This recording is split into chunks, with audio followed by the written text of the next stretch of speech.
हमारे प्यारे स्टूडेंट, आज आपके सामने क्लास 10 संस्कृत बिहार बोर्ड का है कि नहीं कुछ इम्पोर्टेंट टॉपिक जो है आपको बतलाना चाहते हैं।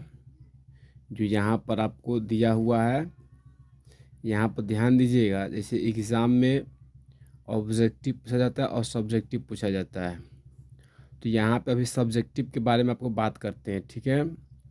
तो यहाँ पे संस्कृत में सब्जेक्टिव पूछता है। एक होता है खंड ब, जिसमें विषय निष्ठ प्रश्न पूछा जाता है। खंड ब है ना, तो खंड ब में होता है अपठित गद्यांश। अपठित गद्यांश आपको 13 नंबर का पूछता है। अपठित गद्यांश में 2 गद्यांश देते हैं, ठीक है। तो उस गद्यांश को पढ़कर है कि नहीं बनाना पड़ता है।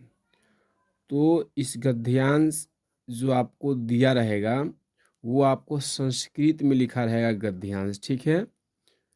जो गद्यांश दिया है वो संस्कृत भाषा में गद्यांश लिखा रहेगा। जो भी गद्यांश दिया रहेगा वो संस्कृत भाषा में रहेगा, जिसको पढ़कर है कि नहीं आंसर देना होता है, ठीक है। तो यहाँ पर देख लीजिए, आपको इम्पोर्टेंट क्या चीज़ बतलाने जा रहा हूँ। जैसे अपठित गद्यांश हो गया, अपठित गद्यांश 13 नंबर का पूछता है, ठीक है।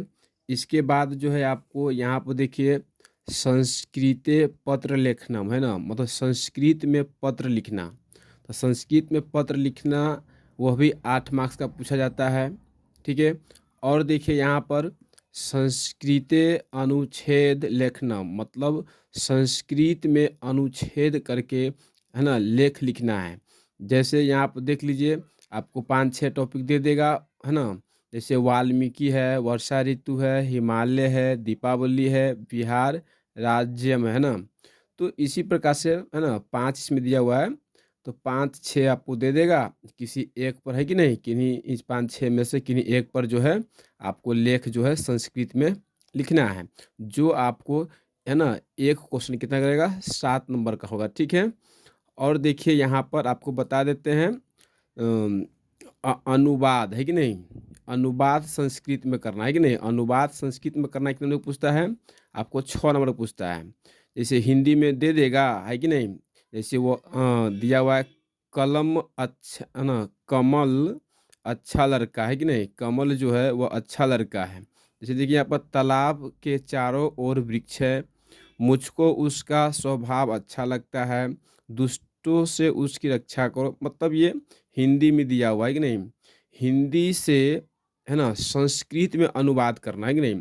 हिंदी दे देगा और उसको बोलेगा संस्कृत में अनुवाद करे। जैसे हम लोग इंग्लिश में ट्रांसलेशन बनाते हैं, हिंदी में दिया रहता है, उसको इंग्लिश में ट्रांसलेट करते हैं। उसी प्रकार से संस्कृत में भी है कि नहीं 10-12-14 ऐसे दे देता है, और आपको 6 को जवाब देना पड़ता है किन्हीं को, है कि नहीं। तो ये आपको बतला देते हैं। आपको एग्ज़ाम में 34 नंबर का पूछता है, आप जोड़ लीजिए।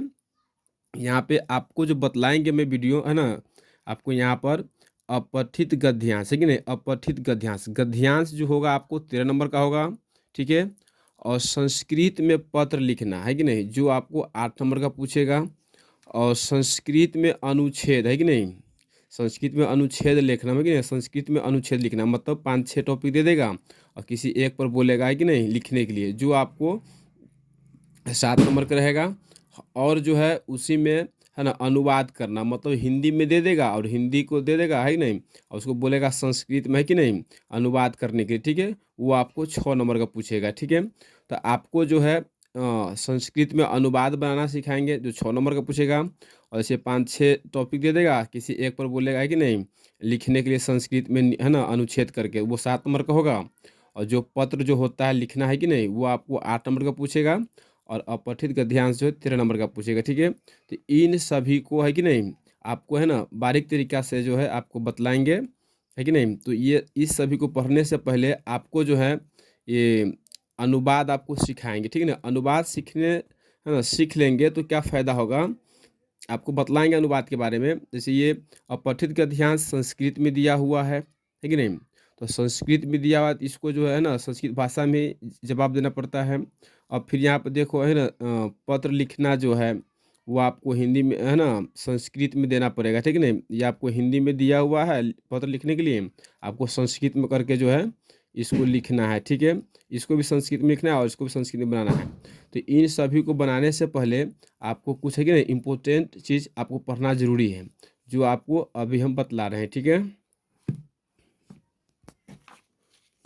जैसे यहाँ पे देखिए आपको बतलाएं अपठित गद्यांश, पत्र लिखना और अनुच्छेद करना है कि नहीं, और संस्कृत में अनुवाद करना। जो आपको बतला रहे हैं उन सभी को बनाने से पहले जो है आपको संस्कृत में अनुवाद करना सीखना पड़ेगा, ठीक है। तो संस्कृत में अनुवाद जो है आपको 6 अंक का पूछता है, ठीक है। तो पहले जानते हैं अनुवाद होता क्या है ना। संस्कृत में अनुवाद जो है वो होता क्या है उसके बारे में पहले जानकारी लेते हैं, ठीक है।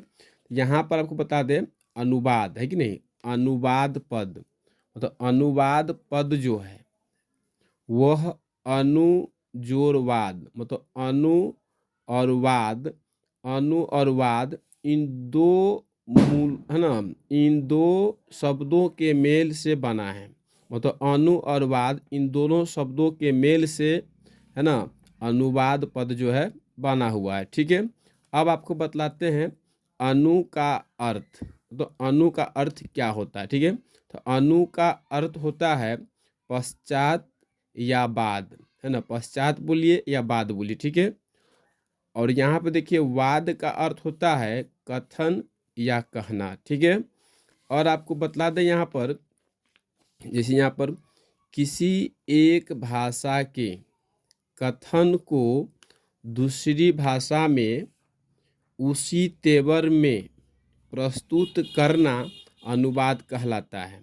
इसका मतलब है किसी एक भाषा को है ना, किसी एक भाषा को दूसरी भाषा में मतलब उसी भाषा में ना प्रस्तुत करना अनुवाद कहलाता है, ठीक है। आपको बता दें यहाँ पे अनुवाद अनुवाद के 2 स्वरूप प्रायः देखे जाते हैं। मतलब अनुवाद के 2 स्वरूप हैं, जो स्वरूप आपको बतला देते हैं यहाँ पर। पहला है संस्कृत से है ना, मतलब यहाँ पर हिंदी से संस्कृत में अनुवाद करना, ठीक है। हिंदी से संस्कृत में अनुवाद करना। दूसरा है संस्कृत से हिंदी में अनुवाद करना। तो आपको जो है अभी फ़िलहाल जो है संस्कृत में अनुवाद करना 6 नंबर जो पूछता है वो आपको पहले सिखलाएंगे, ठीक है। मतलब हिंदी से संस्कृत में अनुवाद करना, ठीक है। तो हिंदी से संस्कृत में अनुवाद करने के लिए आपको पहले लकार पढ़ना पड़ेगा। पढ़ना पड़ेगा लकार। लकार भी आपको संस्कृत में जो है ना, संस्कृत में 10 लकार होते हैं, ठीक है। हिंदी से संस्कृत में अनुवाद करने के लिए है ना लकार पढ़ना जरूरी होता है। जो संस्कृत में 10 लकार होते हैं, जो आपको यहाँ पर देख रहे हैं लट लकार है, लिट लकार है ना। मतलब ये है ना आपको 10 जो है यहाँ पर जो है जो लकार होते हैं वो 10 लकार आपको यहाँ पर दे दिए हुए हैं, ठीक है। आपको इम्पोर्टेंट क्या चीज़ें पढ़ना इस 10 लकार में से, मतलब 6 नंबर को बनाने के लिए आपको यहाँ पर दे दिए 5 चीज़ पढ़ना है, ठीक है। लट लकार पढ़ना है, लिट लकार पढ़ना है ना, लंग लकार पढ़ना है, लुट लकार पढ़ना है और विधि लिंग लकार पढ़ना है, ठीक है।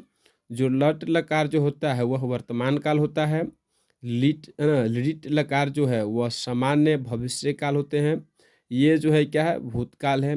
लोट लकार क्या है आज्ञा हो या अनुमति हो या प्रशंसा हो या प्रार्थना हो, तो इन सभी के है ना प्रयोग में किया जाता है। जैसे विधि लिंग जो है यहाँ पर देखिए आशीर्वाद है कि नहीं, आशीर्वाद या चाहिए के अर्थ में होता है या किसी को कोई विधि बतानी हो, ठीक है। तो ये चीज़ है। तो अनुवाद है ना 6 नंबर को पूछता है, जो संस्कृत में अनुवाद पढ़ना होता है। तो ये चीज़ इसका है ना डिटेल हुआ। तो अगले नेक्स्ट वीडियो में जो है आपको इन 5 लकार के ऊपर जो है कि नहीं एक एक कर है कि नहीं आपको जो है एकदम बढ़िया से है ना हिंदी से संस्कृत में अनुवाद करना जो है आपको सिखाएंगे। पहले आपको लट लकार के बारे में सिखाएंगे, उसके बाद इसको ना मतलब बारी बारी से सभी के बारे में आपको सिखाएंगे, जो आपको एग्जाम में 6 नंबर आपको दिलाएगा, ठीक है।